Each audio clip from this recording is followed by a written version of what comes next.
Hello and welcome to episode 18, no less, of Bull and Specs. I'm Adrian Lacey in the Deep South, and in the frozen North, come in please. Gloria Hunniford. Oh no, it's me. Nil point. Yeah, it's me, Shane O'Connor. In the, do you know, we don't like the term North. It's a bit northernist, that is, really. We are actually in the Midlands, you know. There is a difference. I know. I'm just winding you up, but it already worked. Because you've taken the bait. Yeah, I'm going. That's it. We've had enough now. No, it's for... was it Gary Davies who used to do the bit in the middle? Yes, that's where you're from. That's where we are, yeah. We're the bit in the middle, yeah. Anyway, yeah, thank you. Welcome. Yourself. With knobs on. Well, welcome myself, yes. Welcome back at you. Hey, right back at you. Yeah. In your face, Midlands. Yeah. Well, you see, I'm similarly sending myself up. I'm not in the Deep South. See, I'm expecting people to know that because they won't necessarily know. I'm on the in Kent, the gateway to London. But before we go any further, is that what it says on the signs? By the way, sorry, Kent, the gateway to London. Depends which direction you're going. Balham, gateway to the north. Well, is it? Or gateway to the south? To the south, yeah. Again, if you were heading north, it would be the reverse. Yes. Referencing Peter Sellers, no less, from the 60s. Yeah. Always got our finger on the pulse, the latest cutting-edge bit of humour from 50 years ago. Do you ever sit there and wonder that, though? Because we both love comedy, and I kind of try and identify what now will be the thing that in 20 years' time you'd be sitting there going, oh, do you remember this? And what about this programme? And I can't imagine people would be going, oh, do you remember that classic episode of Mrs. Brown's Boys? Well, I think they will. It's sheer force of numbers from anything, apart from anything else. I'm sensing, as with me, it's not our number one fave show. But it doesn't matter, does it really? No, I suppose not. Although I watched the first last night. I watched the first because I've got it. It wasn't on the TV. I watched the first ever episode of the Two Ronnies, and it was a bit rough around the edges, I have to say. It was quite fascinating to watch. Well, people might just be asking why they can't get hold of episodes 1 and 2 of Bull and Specs. They aren't available. Yeah, for the same reason, yeah. He was rubbish. I was Ronnie Barker in it up to the max, and he was like Corbett in it. Oh, it was awful. It was a nightmare. We did a sketch, which I introduced, in a ball bearings factory where I played the part of a man who'd lost his bearings. and I played the man who didn't care less. Yeah, absolutely. Boom. Right, what did you do this week then? Go on, entertain me. I dare you. Well, clearly not write any good material for you or original. You haven't even asked me about my disco lights at the back yet, but I'm not. Well, I was going round to that. Let's do it now, since it's all about you. Yeah. Your bit in the middle. Yes, what's going on with your lighting? We should explain, for the purposes of those merely listening to us, we are available on the YouTube in glorious colour. What are you doing? Because I happen to know that you're. I'm just pointing at the things so that people are from the. I think you should embellish that. I think you should call it the electric YouTube. I think there would be so it differentiates from the gas version.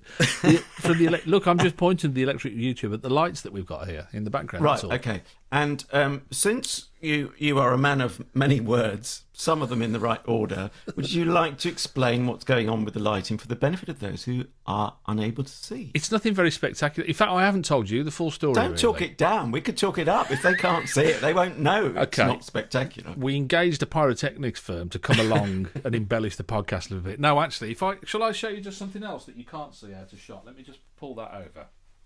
Show us something that we can't see. And yes, you're very good at that. You might understand exactly what was going on then. Can you see that? Can you see that thing there? Well, it looks like it's a child's play mat, is it? Exactly what it is, yeah. Right.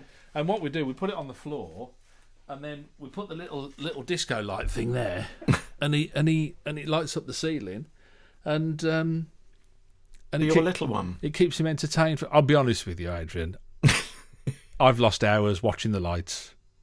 Look, my son doesn't seem so bothered. It's just like my dad. When I was born, he started buying a kit of parts for a model railway. Oh, do we seriously believe it was for anyone other than himself, using me as an excuse? Yeah, isn't that how it works? We've got all these joys to come, haven't I? That's the thing. You can start now, mate. Yeah, because my dad didn't wait.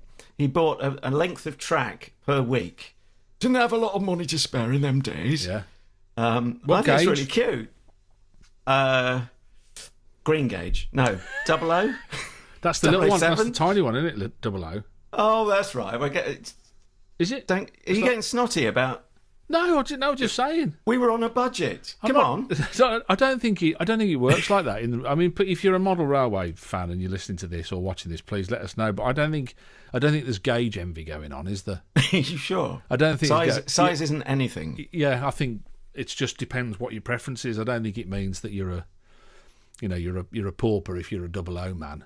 Or anything. Okay. I don't think so. Anyway, I'm not really. I think sure. we've lost about 90% of our audience. Started talking about railway gauges. I don't know. They'll probably all be tuning in for that. To be honest with you, You reckon? Well, okay. We're very big in the train spotter community. Oh yeah. Have you ever done that train spotting? What, the film? No, have you like the actually literally spotting. We try. Guess what? It involves my dad again. This anecdote, but due to a clerical error, the one time we went, no, he was talking. This is not going to sound good. Now listen, son, we're not going train spotting today due to a clerical error. Right? Is that what he told you? No, we attempted, but because he was talking up. I mean, it's a male bonding thing, perhaps. Willesden Junction was the mecca of London train spotting. Yeah. Only he picked the only day when nothing was going on, or one of the quietest days of the year. It was a bank holiday. Nightmare. Now, obviously, he was off on holiday because it was bank holiday, so he was free to take me. Bless him. Best of intentions. We got there. Nothing's moving. It's like Boxing Day.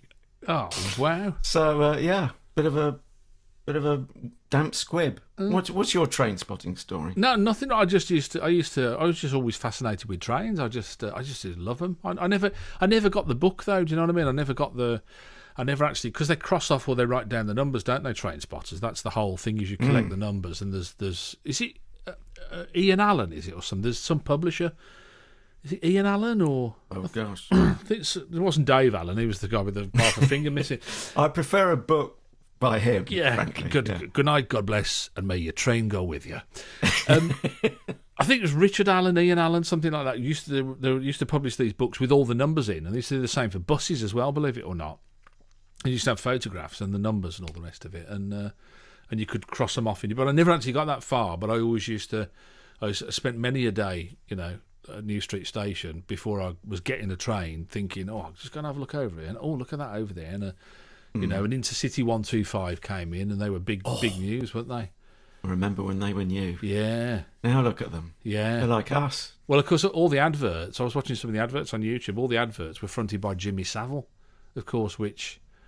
Has got a whole new subplot now, hasn't it? Really, but it's sad, really, because that's kind of it's tarnished all the rest of it as well. But are you going to tell me what you did this week, or shall I guess? I'm desperately trying to think so. No, actually, no. Regular viewers, stroke listeners, will know that I do a solo podcast as well as this double header. Are you listening? You look like you're distracted. No. Apart from anything else, your lights are distracting me. Having made the statement, you might want to turn them off. I'll turn them off before we do the next section, I promise. Right, okay. Go on, yeah.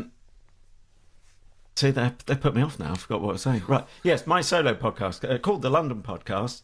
And this week, I mostly been making a podcast about a painting by my dad. I saw it. Is that genuine? Is that seriously your dad painted? Oh, yeah, no, obviously I lied.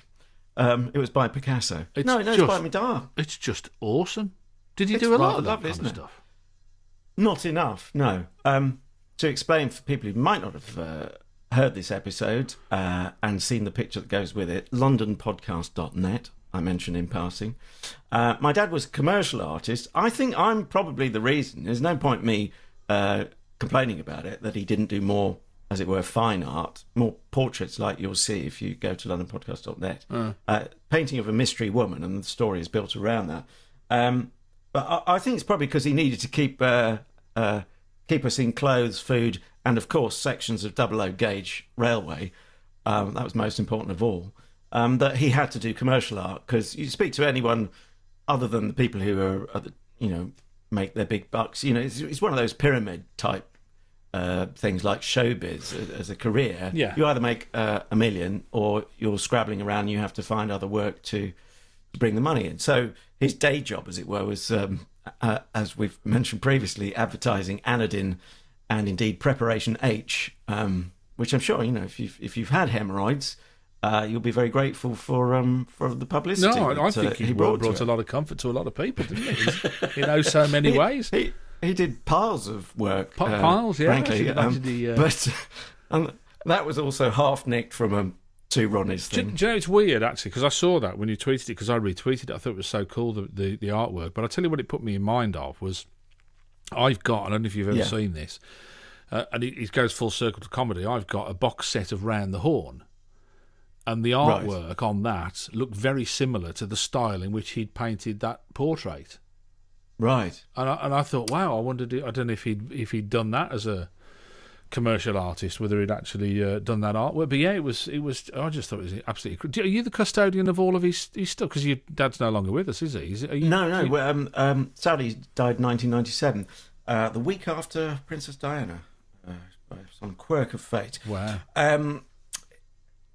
My sister and I, we kind of split it between us. There were two huge portfolios, his etchings. So that was nice. And it was actually my sister who got some of his adverts framed. And I thought, that's interesting, because there's no law against actually treating adverts as something you might want to keep as, if nothing else, as a kind of historical record. Yeah. So I haven't done that yet. I should do that. But it was this painting which I'd never come across before, which became the subject of the London podcast for the current episode, most recent episode. I hadn't come across it until he died, sadly. So it is literally a mystery to me who this woman is. Looks a bit like my mum, but not enough to actually be her. So I'm not implying he was carrying on, but there is a mystery around it. Anyway, I have taken over more than enough of my time. I need to hear about your week. Well, there's not enough time, is there? So tell you what. Should I tell you what I did this week, next week?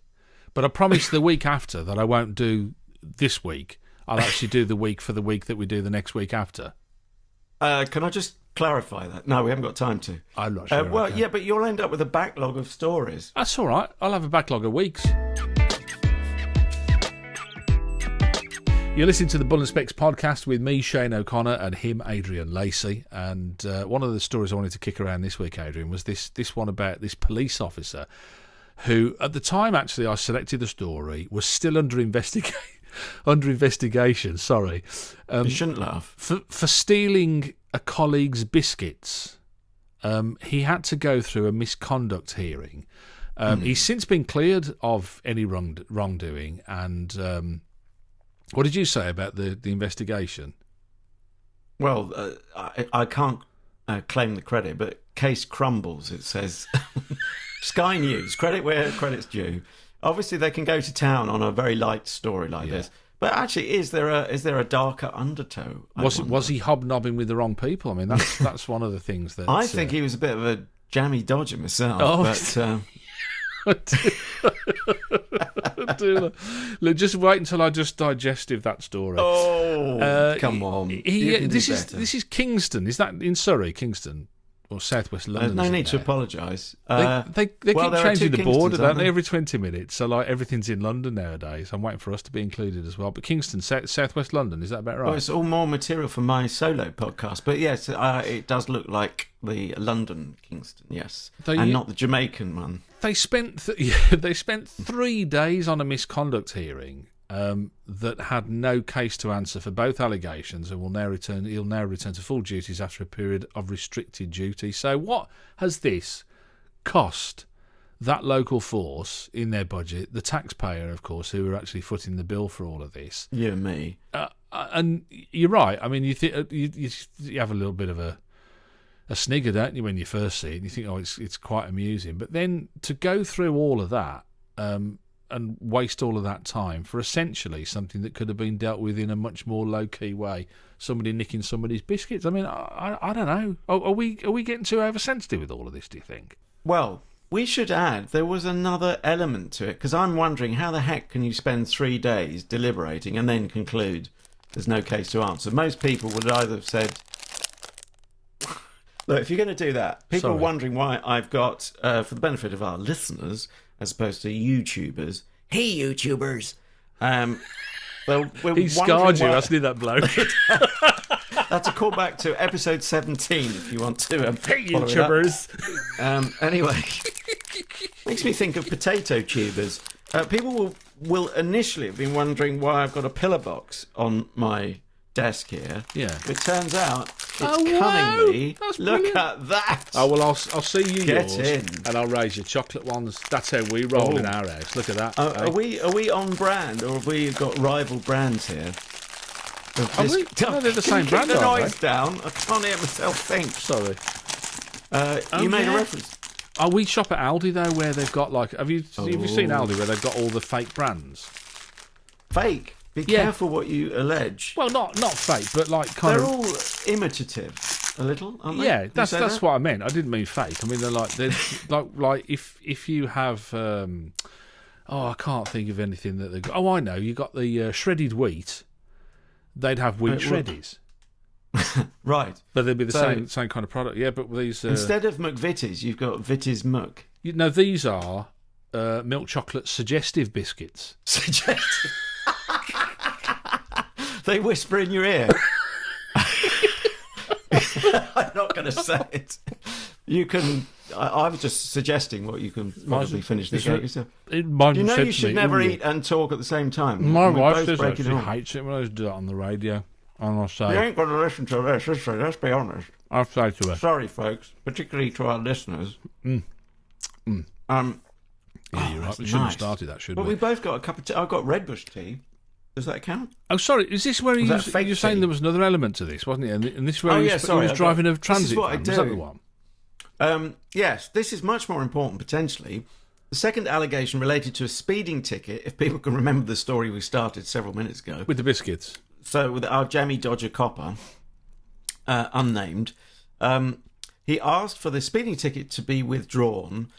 He was done for, I haven't got it in front of me, but I think it was 51 miles an hour in a 30 mile an hour area. He was on duty as well. Yeah.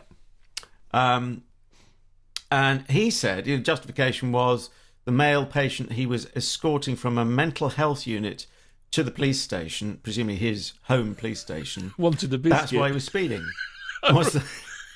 What? He wanted the biscuits. So it was his tea break and he was in a rush. Come on. You're writing to Ronnie's material now and laughing at your own gag. Well, if you're going to be like that, oh dear, I'm going to eat my biscuit while you chortle. I just think it's just. So did you find out? Did they quash? Because mine doesn't say whether they quashed the speeding ticket or whether they. That still stood, didn't it? The speeding ticket. No, he found they found no case. He had no case to answer in either charges. Oh right. But hang on a minute. A person I know, I nearly gave their identity away. And we'll all know someone, and it isn't code for me. Got done for doing 37 miles an hour as they approached a 40 mile an hour sign, but unfortunately they were on the 30 mile an hour side of the sign. But that's happened to me as well. I did an advanced motoring course, which means I'm more dull than normal people who've done normal motoring, got normal license. I was told to speed up as you approach a speed sign, but I was told wrongly. I thought it was funny at the time, and maybe I was misguided, and maybe I shouldn't associate it with his advanced motoring school because it probably isn't their policy, right? It isn't now. Anyway, so the person I know, who shall remain nameless, got done for doing 37 in a 30 zone.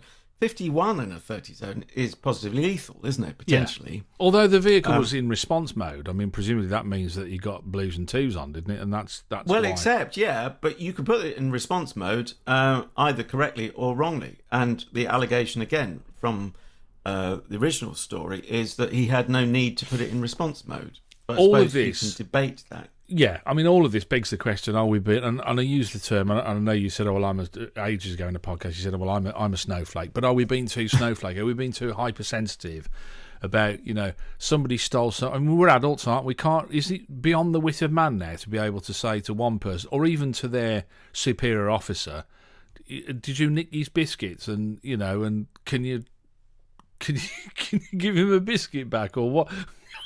Do you know what? These are coppers. These are people who are dealing with life and death situations day in, day out. You think they'd be able to go, "Sir, he stole my biscuits, sir," and they were able to sort it. Sorry, I just had another munch then. Well, you did, I didn't backed you? off the mic. I noticed that, yeah. I was hoping you'd keep talking for a bit longer. Usually you're more wordy. No, that is a very good question to ask. I'm concerned that it's as it turned out, it was a complete waste of your money and mine as taxpayers. Mm. But you could argue they didn't know that at the outset. My question is, I'm going to leave your question dangling there, Mrs. My question is, do we expect... It's all related. I'm trying to answer your question by asking another question, which means I'll probably make a good politician. But do we think that we should hold police officers, particularly when they're on duty, to a higher standard because of the nature of their work than we would expect of colleagues in other professions? To me, it's not about that. It's about these are individuals, as I say, who work in life and death situations, and very often a major part of what they do is communication, problem solving, being able to assess situations and how to deal with them. And you kind of think, what if the person whose biscuits were allegedly stolen and turned out not to be was a police officer? Where are those skills? Can I throw in another story from the last week? Yeah, briefly, because it relates to emergency services. You see the story about the woman who scribbled a note which she placed on an ambulance, which 999 this was a blue light job, Stoke-on-Trent, response. Yeah. She wrote this note saying, "I don't give up monkeys, how important, blah blah blah." She's essentially saying, unless you're attending an emergency in my house, it's kind of not in my backyard type story. Yeah. And the funny thing was that I had a kind of inverse of that, a non-emergency ambulance that slightly blocked my drive, got some elderly neighbours, and I knew it would be for them. Bless her, the ambulance work, it wouldn't have been a paramedic, I suppose, being non-emergency, is that right? Well, I suppose she could have been a paramedic. I suppose, yeah, they could well be, yeah. Either way, anyway, the woman in uniform was ever so sweet. She apologised profusely for parking there. I said, no problem at all. I had two options, either to snake round the ambulance, so it didn't entirely block me anyway, or park in one of the visitors' car parking places opposite temporarily. Right. So I thought, that isn't a story, is it, in a way?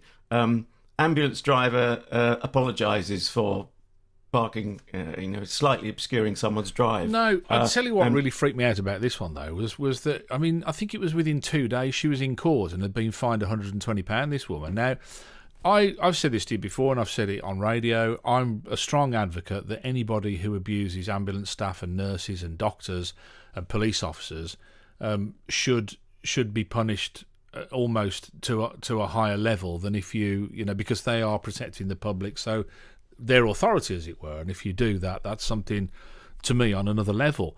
But what happened to sticks and stones? I mean, this woman wrote some words on a piece of paper and said, like you say, I couldn't give a poop if the whole street collapsed. Move your effing van was the kind of tone to see. It wasn't a nice note by any stretch of the imagination, but we prosecuted this woman. £120. I think she had to pay some victim compensation as well, about another 30 quid or whatever. And do you know, free speech? What happened to free speech? I mean, is this what we're prosecuting now? This is just... There'll be people, there'll be victims of crime, I swear, Adrian, who will be saying now, hang on a second, something far worse than that happened to me, and you couldn't even find the person that did it. And yet you got this woman hauled up in court in 2 days and fined her 120 quid, £30 victim surcharge, and £135 costs. Completely over the top, I thought, when I saw it. I just thought, what's gone on there? What's happened? I think there's a big thing. Once something gets into the media, and of course this is social media driven initially, isn't it? Through Twitter, where there's the photo of said offending note appeared. That's right. I think there's an extra sensitivity now. Oh, it's become a story. We have to react. it made me think of something going back into the dark ages for our younger listeners. Johnny Walker, he became a news of the world story because he was being hounded by the fake sheikh, but obviously he didn't identify him as the fake sheikh. Okay, yeah. And I think the police said in terms to him, or this is what he says in his autobiography, we couldn't be seen to be doing nothing because it became a press story. And I don't feel I can damn the police for that, because once it goes into the public domain, it's, they can't win either way, can they? It's either, you sat on your hands, how could you knowingly let him get on with that, get away with that? Well, when you read some of the story on this one as well, they said that the woman in question had ongoing difficulties with her neighbours, leading to a restraining order being issued against her. And I very much got the sense that they were using this case to prosecute her for her behaviour elsewhere, which, as far as I'm concerned, the law of this country is not acceptable. You can't do that. But if you're saying that I can't leave a note on another driver's windscreen because I will be arrested for disorderly conduct, then we are closer to George Orwell's 1984 than I ever first thought we would be. And I think, freedom of speech. I mean, you're one step away from Minority Report, aren't you? We're going to be prosecuting people for thinking that they might want to commit a crime. I mean, it's outrageous. I really couldn't get my breath with it. And like I say, I am no advocate of people who are badly behaved to the ambulance service, to nurses, to doctors, to anybody working in protecting the public like that. I think that you should come down hard on them, particularly, I mean, you go to a casualty unit on a Friday night and I bet there's no arrest there from drunken louts spitting at nurses and attacking doctors. And that's my point, Adrian. That's a biggie, but I was going to say, actually, probably the police aren't around in the hospitals to kind of, but they should be, shouldn't they? That's my point. Kind of is that you're talking about there. We're just prosecuting the easy cases. They're probably too busy out on the streets with all the drunken revelry. Anyway, there we must leave it, I fear. Back to the biscuits then.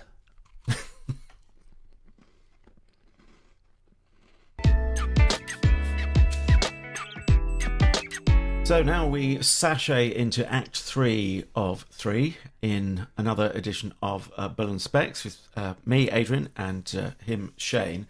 And this is a serious topic. We were talking about doing it, you and me, off-air last week. I didn't think actually it would still be making such big headlines into this week, but we simply can't ignore the charities scandal, because that is a very big story. Obviously, the hook initially was about Oxfam and the allegations about Oxfam workers in Haiti paying for prostitutes at the very moment they were supposed to be helping with the recovery effort there. Or even if they did it in downtime, it's a clash of a contradiction of what the charitable purpose is. And then it becomes a bit like Watergate in that it's, or is there a cover-up here, which actually becomes the story rather than the initial story. But what's brought it into a second week, two names in the news. Brendan Cox, the widower of the murdered MP Joe Cox, and allegations against him, which it turned out they even predate Joe Cox's death, don't they? And then even today, as we speak, Justin Forsyth has stood down from being chief executive of UNICEF, but actually the allegations aren't about his time at UNICEF, it's more about his previous employment at Save the Children. Where do we start with this? It does seem like we end up joining the dots and can't help it, really, in this instance. You're right. I mean, domestically, it asks or begs us to ask other questions about where our money's going, who are the people that are getting our money, is it right that we should continue to give them our money or we shouldn't? And it was quite interesting. If you saw on Twitter and other social media, Adrian, people were saying, almost forgive Oxfam all their sins because of all the good work that they've done. And I was thinking, hang on, that's the Jimmy Savile defence, isn't it, really? If we'd have said the same with Jimmy Savile, oh well, he's done all this charitable work, so he should be forgiven his sins. You can't really come from it from that angle, can you? And whatever they've done, whatever good work they've done previously, doesn't negate a full investigation of these allegations. And that's what's needed, isn't it? Surely we need somebody now to go in there and go, right, we're gonna have a full investigation. Because the problem with that is, before you respond to that one, is that where does the money come from? Because you can't use the charitable donations to investigate the charity. No, surely. it has to be independent funding. But yes, they are entwined with government, certainly in the UK particularly. I've just seen a headline from the last 24 hours, Oxfam, Great Britain suspended in Haiti over misconduct allegations. And, of course, Penny Mordaunt for the government has got involved and been very outspoken about the standards she holds them to. There's a lot of things entwined here. I'm going to let me put my devil's advocate hat on once again, because the question has, I think it's at least legitimate to ask, if you've done something wrong as an individual or part of a company, they tend not to say, oh, look, let's make this headlines ourselves. I mean, I've heard a PR person for a company, I might as well remain nameless, not simply because I am, I don't want to feel the full force, and then of course they've got a right to reply quite decently, but actually you'd probably hear it from any PR person. When asked what they did for a living, they said, well, we try and get good news about our company into the press, and we try and repress bad news. And it was as simple as that. That was off the record, again, which is why I can't quote them, but can't name them. But isn't that what PR firms, PR people, PR departments within even charities, I say even charities, not any different, are they?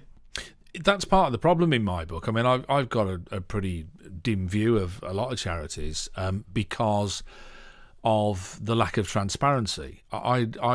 For me to give money to a charity, I'd want to know exactly how much their chief exec is earning.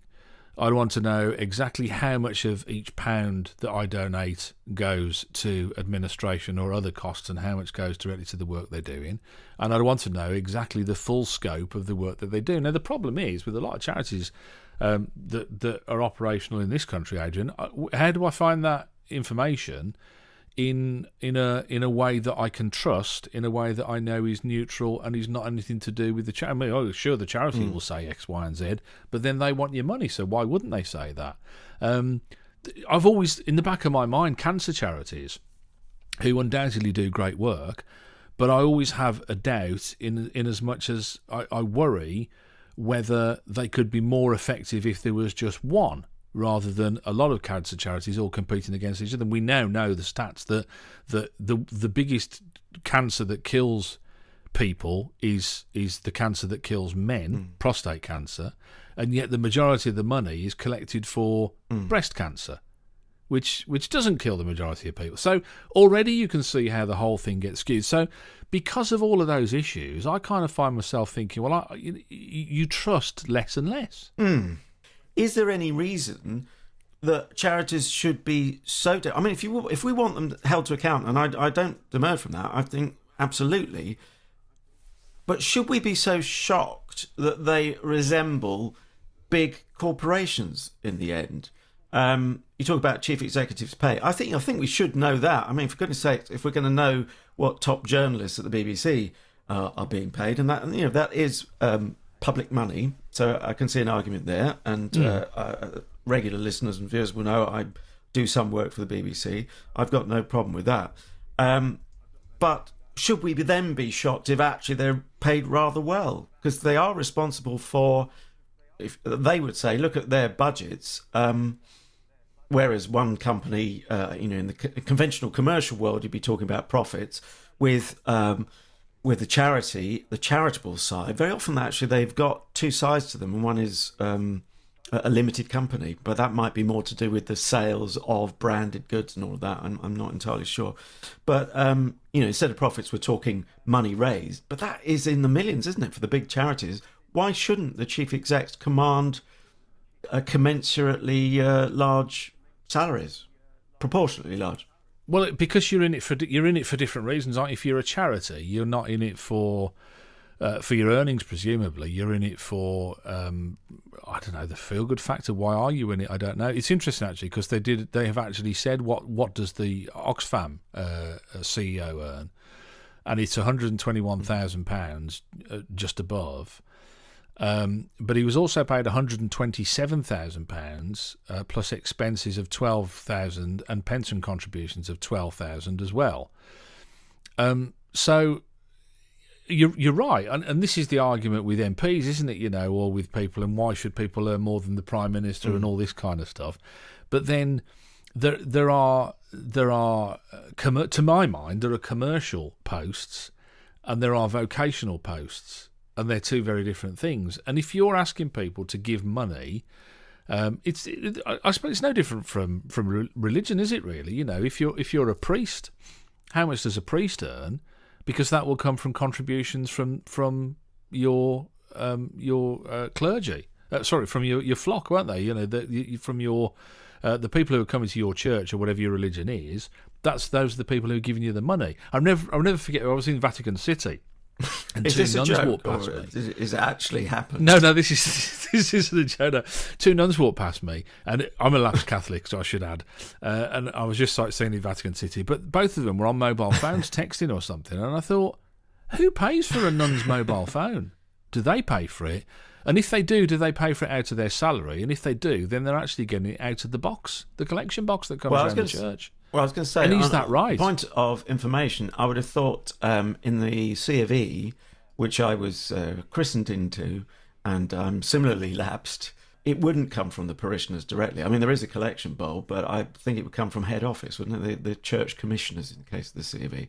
So where does that money come from, though? I mean, that's the thing, is that it's like a whirlpool of money, isn't it? And you kind of think, they don't, given that they don't print money, and they don't make anything, and they don't provide services other than within things like christenings or weddings that they charge people for to the presumably already converted. That's their only source of income, is the people. Well, that no, to, the C of E is a massive landowner, but we'll be going slightly off topic to get into that.